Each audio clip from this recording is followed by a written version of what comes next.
National Social Investment Program has been adjudged the largest social protection program on Africa, with over $1 billion earmarked for it annually. The program is designed to effect positive changes in the lives of the poorest and most vulnerable people in Nigeria.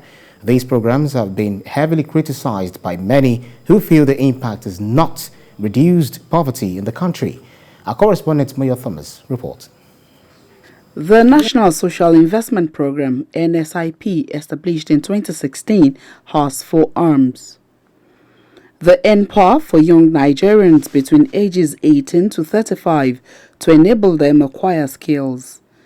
The conditional cash transfer, government enterprise and empowerment program, and the homegrown school feeding program targeted at one balanced meal for school children.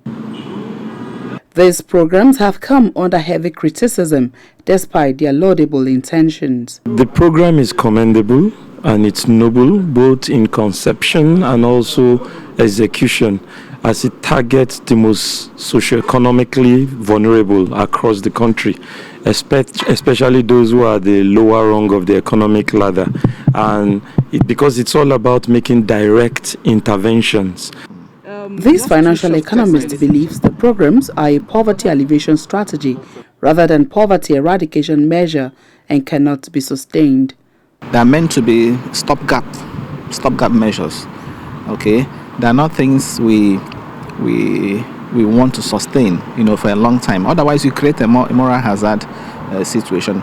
Moral hazard situation in the sense that people may not want to, grow above. What you're offering. To ensure it is indeed as transparent as most Nigerians expect, the federal government recently trained about 5,000 independent monitors across the country.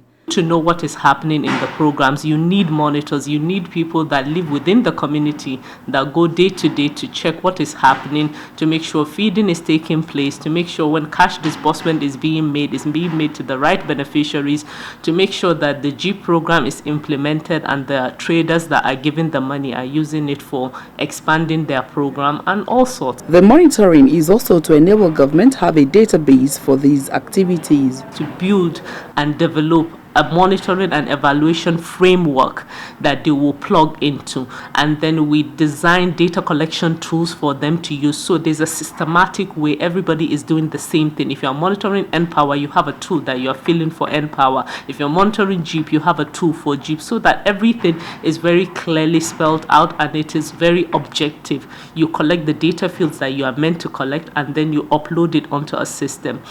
Mr. Olajide Abiola advises that publishing names of beneficiaries and involving fintech companies will give more transparency. Publishing the names of companies on the website where people can actually track it, because you have a lot of people not willing to own up to being beneficiaries of these programs because they do not want their family members or relatives to come in cap in hand begging them.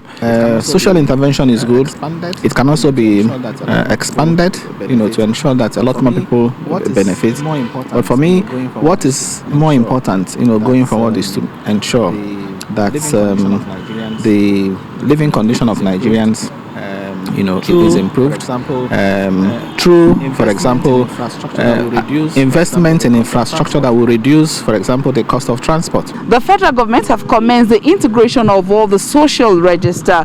This is for more transparency, and have also made plans to expand the social safety net. Moya Thomas, TVC News, Abuja.